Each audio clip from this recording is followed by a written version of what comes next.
Dès que je commence à me retrouver un peu, hein. Et ça là, c'est pas pour rien parce que j'ai mes docteurs qui sont venus sur ma page lorsque j'ai annoncé par 2 fois. Chacun a commencé à me prodiguer ses conseils. Parmi ces conseils, j'ai pris quelque chose qu'ils m'ont conseillé. Tylenol.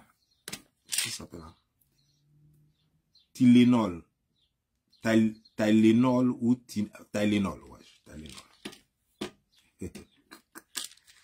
Ils m'ont conseillé ça. Et depuis hier, j'ai pris 2 comprimés. Mais dis donc, on dirait qu'il y avait le feu sur bois. Berthe. J'ai commencé à transpirer. Je me suis mis nu, mais ça ne suffisait pas. J'étais obligé de mettre le clim en marche. En plein hiver. Merde. Et ce matin, j'ai pris 2 encore. Et quand j'ai fait ça hier, bizarrement, ce matin, j'avais faim. Je n'ai rien compris. Ça fait longtemps que je n'ai pas eu faim. J'avais faim et j'avais en même temps l'appétit. Donc j'ai mangé. J'ai pris encore 2. Et bizarrement, j'avais un colis que Amazon m'a envoyé. J'ai oublié que je suis en hiver. Je descends en short. Sans haut, sans rien. Sans chaussures. Je suis descendu dehors. J'ai tapé 5 minutes pour récupérer mon papier. Et puis je suis remonté. C'est quand je suis arrivé ici que je me suis rendu compte que j'étais descendu nu. En tout cas, merci à vous. Merci à vous, mes followers. Les swaggers. Merci. Merci à vous, les swaggers. Je vous ai dit qu'on ne suit pas quelqu'un parce qu'on veut le diriger. On ne suit pas quelqu'un parce qu'on veut le diriger. On veut le contrôler. Si tu veux contrôler quelqu'un, amène-le à te suivre, pas le contraire. Il faut être un leader. Tu vas voir que les gens vont te suivre. Et ce sont tes idées qui vont suivre. Sinon, il ne faut pas demander à un leader de te suivre. Et ça, c'est une vérité dans tous les domaines. Tu ne pourras jamais demander à ton patron de faire ce que toi tu veux. Tu peux faire des propositions, il va t'écouter, mais sois sûr que la plupart du temps, il ne va pas prendre ce que toi tu lui dis. Il décidera ce qui lui plaît. Et c'est seulement quand il sera à bout d'idées que toi, il prendra ton idée, si elle est meilleure. Parce que il y a des gens qui sont là, sur le Facebook, et ils croient toujours que on doit prendre leurs idées. Oh, moi, je te suis depuis toujours, je t'ai supporté dans tel truc, tel truc, tel truc. Voilà, mais tu ne prends jamais mes idées. Parce que je suis un leader, c'est ça un leader. Alors, si tu ne sais pas faire la différence, ce sera dommage, tu perdras tout. C'est comme être épousé, en fait, se marier à quelqu'un, et puis tu voudrais que ce sont tes idées qui priment dans la maison. Mais dans ce cas, deviens le garçon. Deviens dans ce cas l'homme de la maison et tu vas voir que ce sont tes idées qui vont primer dans la maison. C'est comme avoir une entreprise, travailler dans une entreprise et puis tu veux que le propriétaire de l'entreprise, lui, n'ait qu'à suivre tes idées. Il ne te paye pas pour suivre tes idées. Il te paye pour que toi, tu puisses suivre ses idées. Pour suivre sa vision. Pour que toi, tu réalises ses rêves. Le jour où tu vas décider que le chef de l'entreprise, celui qui a créé son entreprise là, tu vas décider que lui doit suivre tes idées là, c'est après ton renvoi. Quand tu seras déjà renvoyé et que tu seras hors de son entreprise, que tu peux seulement décider que lui n'est qu'à suivre tes idées. Et il n'aura personne pour t'écouter parce que tu seras de l'autre côté de la barrière, de l'autre côté de la clôture. Donc personne ne t'entendra. C'est ça la vie. Avant de faire la vidéo pour laquelle nous sommes là, j'ai posté d'abord, avant d'en arriver à ce poste, j'ai posté d'abord, j'ai fait d'abord un premier post. Un premier post que j'ai pris sur la page de quelqu'un. En fait, des images que j'ai prises sur la page de quelqu'un, d'un bébé. Je suis venu mettre. Et les gens disaient, oh, ce n'est pas son enfant, ce n'est pas son enfant. Elle n'est pas bête pour mettre son enfant. Vous me faites rire. Donc, vous préférez que les gens viennent sur les réseaux sociaux pour vous mentir, c'est ça? Vous serez d'accord qu'Alassane Draman Ouattara vous brandisse un enfant qui n'est pas de lui et qui mette sur sa page que voici mon enfant? Vous serez d'accord que Gbagbo Laurent vous brandisse un enfant qui n'est pas le tien? Arrêtez ça. Ce que vous reprochez vous-même à vos dirigeants, c'est ce que vous encouragez dehors. Vous reprochez à vos dirigeants de vous manipuler, de vous mentir. Et vous encouragez des gens à mentir, à manipuler les gens sur le Facebook. Que voulez-vous au finish? Au finish, que voulez-vous? Apparemment, vous ne savez pas ce que vous voulez. Vous avez ce qu'on appelle le trouble de comportement. Ça, c'est les gens qui ne savent pas ce qu'ils veulent. Ils ont le trouble de comportement.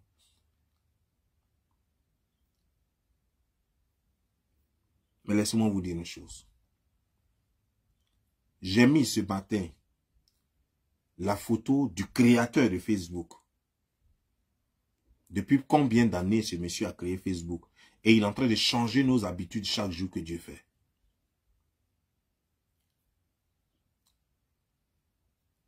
Tout ce que nous faisons est inspiré par lui. S'il dit aujourd'hui, la personne ne mange, personne ne mangera. Si je dis aujourd'hui, là, tous ceux qui sont connectés à Facebook seront tristes, ils seront tristes. S'il dit, ils seront tous contents, ils seront tous contents. Nos émotions, nos habitudes, nos gaietés, tout ce que nous faisons aujourd'hui est lié à sa pensée. C'est-à-dire que c'est comme s'il tenait notre esprit dans une bulle. Nous ne pouvons rien faire sans lui. Il nous dirige, il nous connecte, il nous déconnecte.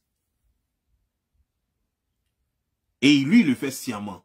Et nous agissons inconsciemment. Nous ne savons pas que tout ce qu'il fait et que tout ce que nous faisons sur Facebook est planifié. Nous ne le savons pas. Lui le sait. Ses collaborateurs le savent. Ceux avec qui il travaille le savent. Mais les seules personnes qu'on appelle généralement les cobayes, c'est nous qui ne le savons pas. Que chaque chose que nous faisons sur Facebook est voulu par lui. Il n'y a rien qui se passe sur Facebook qui n'est pas voulu par lui. Mais laissez-moi vous expliquer maintenant. J'ai posté une photo de lui et son enfant.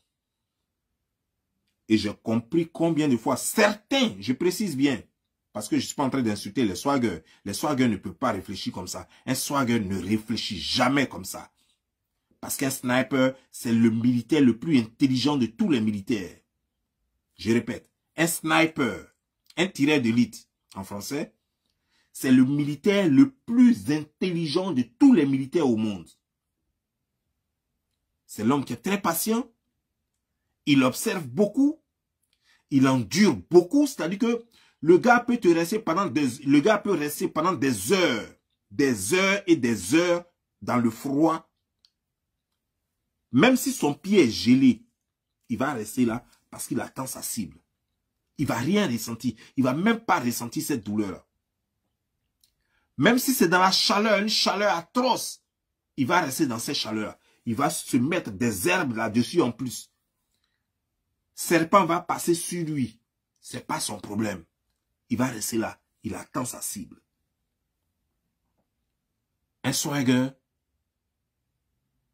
c'est le follower le plus intelligent des réseaux sociaux.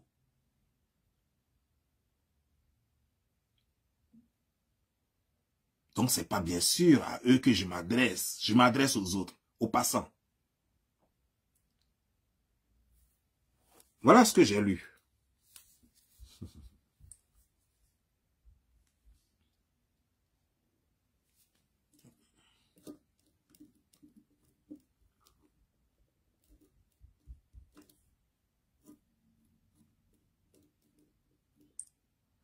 Ok.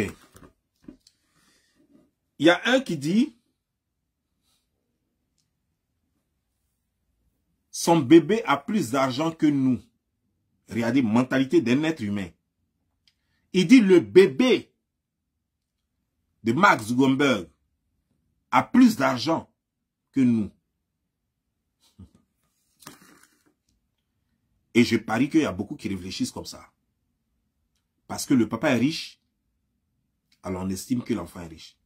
Et laissez-moi vous dire une chose. Les riches n'apprennent pas leurs enfants à comprendre qu'ils sont riches. Ça, c'est ce que vous ne savez pas. Je ne vous parle pas des gens, des riches de l'Afrique là. En fait, les soi-disant riches de l'Afrique, les gens qui ne sont même pas riches en Afrique, mais qui se prennent pour des riches en Afrique là. C'est pas d'eux que je parle. C'est eux qui n'apprennent pas leurs enfants à pêcher. Parce que eux-mêmes, ils n'ont pas grouillé pour avoir. Ils ont volé l'argent du gouvernement. Ils ont volé l'argent de l'État. Donc, eux-mêmes, ils ont eu facilement. Donc, ils ne savent pas comment apprendre leurs enfants à travailler dur pour en avoir. Puisqu'ils n'ont pas travaillé dur pour en avoir. Sinon, un vrai riche comme ce Mark Zuckerberg là, qui a travaillé dur pour avoir son argent, voilà ce qu'il apprend à son enfant. Il apprend à son enfant que son enfant n'est pas riche. Lui, il est riche. Mais son enfant n'est pas riche. Il va apprendre son enfant à travailler dur et à mériter son argent. À travailler dur et à être riche aussi, comme lui. Un riche collègue. C'est-à-dire que les deux seront riches. L'enfant sera riche et lui aussi sera riche. Voilà ce que les riches apprennent à leurs enfants. Je suivais une interview ici de Michael Jordan. Celui, le propriétaire des chaussures de la marque Jordan, qui était basketteur connu, très connu, qui disait à son fils, tu ne m'atteindras jamais. Il aura un autre nom, mais il n'aura jamais deux fois Michael Jordan. Il n'aura jamais deux. C'est ce qu'il disait à son fils. Il dit, il n'aura jamais deux. Tu as beau faire, tu ne m'atteindras plus jamais. Crée ton nom à toi. Ne cherche pas à m'égaler ou me dépasser. Parce que c'est fini, tu ne m'atteindras plus jamais. Parce que moi, je suis unique. Il n'y a pas deux. Donc va, cherche-toi. Ne cherche pas à sillonner dans mon nom parce que tu vas te perdre. Parce que moi, il y en a seul, il y en a un. Il n'y aura jamais deux. Que tu sois mon fils ou pas, il n'y aura jamais un Michael Jordan bis. Jamais. Va, cherche ton nom à toi. Faut que tu aies ton nom à toi. Voilà ce que les riches, en tout cas les riches américains que moi je connais, voilà ce qu'ils apprennent à leurs enfants. Ils ne disent pas, mon enfant est riche, et je suis riche, donc mon enfant est riche. Non. Et leurs enfants ne disent jamais que mon papa est riche, donc je suis riche. Voilà une chose comme des 50 cents qui refuse l'argent même de poche à son enfant. Il dit qu'il faut que son enfant aille travailler, réfléchisse de lui-même, gagne son argent et se fasse un nom. Lui, il a son argent, c'est pour lui. Il aide ses enfants qui veulent travailler. Il n'aide pas n'importe qui n'est pas là pour jeter son argent à la fenêtre. Voilà ce que les riches apprennent à leurs enfants. Les vrais riches, je ne parle pas des voleurs de l'argent de l'État qui ne savent pas comment ils ont commencé. Comment ils ont eu même l'argent là. Ils sont venus, on leur a donné un poste, ils ont commencé à voler. Ils n'ont pas travaillé dur pour avoir cet argent. Ils ne savent même pas comment on travaille pour en avoir. Ce n'est pas d'eux que je vous parle.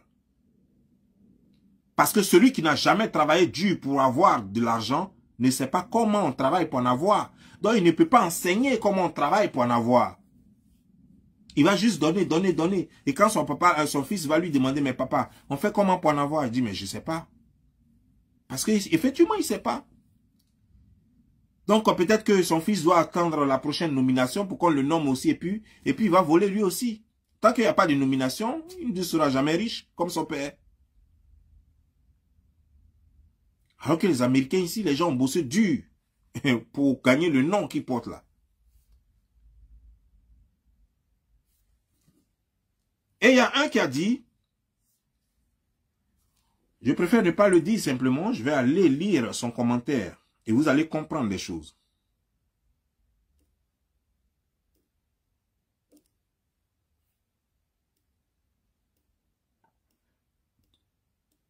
Il y a un qui dit, j'imagine la chambre de cet enfant, la propreté, la grandeur et la joliesse de cette chambre. En tout cas, j'imagine. Et j'ai répondu à ce clown, à ce stupide. Je lui ai dit, tu ne peux que imaginer et tu ne retrouveras jamais. Parce que les gens qui ont réussi essaient de rendre leur vie de plus en plus simple. Regarde où lui et son enfant sont couchés. Tu vois du luxe? Non, c'est comme ça. Effectivement, il s'imagine déjà, c'est-à-dire qu'il voit un riche qui est là, avec son enfant couché là. Son intelligence l'a même pas interpellé pour dire, ah, c'est un riche qui est là, regarde là où ils sont même. Rien habille même que son enfant a porté même. Même moi-même qui suis pauvre là, mon enfant ne peut pas porter ça. Parce que on s'imagine que l'enfant doit être entouré de velours, au moins un truc de 5000 $. C'est dans ça que l'enfant devrait être. Avec, je ne sais pas, avec du luxe autour. Non, mais Mark Zuckerberg, vous avez vu la photo? Je vous la présente pour ceux qui n'ont pas encore vu la photo.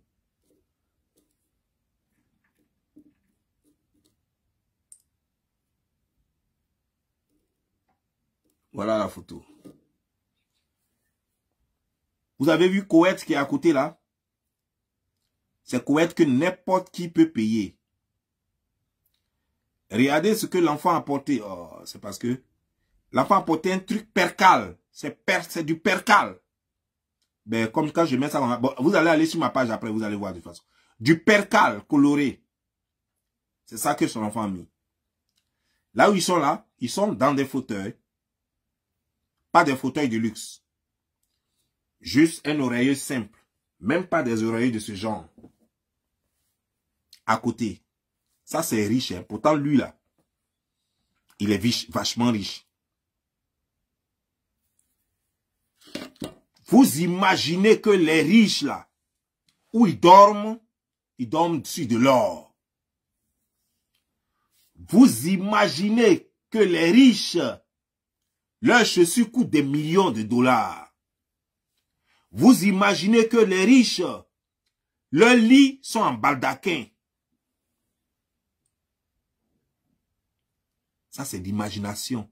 Et cette imagination vous amène à aller payer des Gucci de 2000 €, des Louis Vuitton de 4000 €, des Rolex, des Polos de 1500 $, ainsi de suite, ainsi de suite. Parce que vous imaginez